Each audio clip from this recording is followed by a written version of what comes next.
சரக்கு மற்றும் சேவை வரி திருத்த மசோதா குறித்து தமிழக அரசியல் தலைவர்கள் தெரிவித்த கருத்துக்களை இனி பார்க்கலாம்.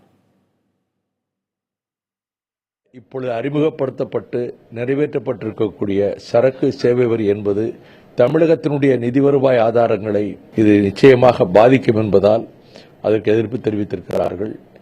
இது தமிழக அரசினுடைய சரியான நிலைப்பாடாகவே நான் கருதுகிறேன். இந்த மசோதா நிறைவேற்றப்பட்டதற்கு பிறகு இது அமலுக்கு வருகிற பொழுது 2017 தான் அமலுக்கு வரும் என்று சொல்கிறார்கள். 2017 இது அமலுக்கு வந்த பிறகு இது உண்மையில் மக்களுக்கு பயனளிக்க போகிறதா அல்லது பெரும் நிறுவனங்கள் கார்ப்பரேட் நிறுவனங்களுக்கு இது பயனளிக்க போகிறதா என்பதை பொறுத்திருந்துதான் பார்க்க வேண்டும். இந்தியா முழுவதும் ஒரே வகையிலான சீரான வரி விதிப்பு முறையை கொண்டு வருவது வரவேற்க தகுந்தது.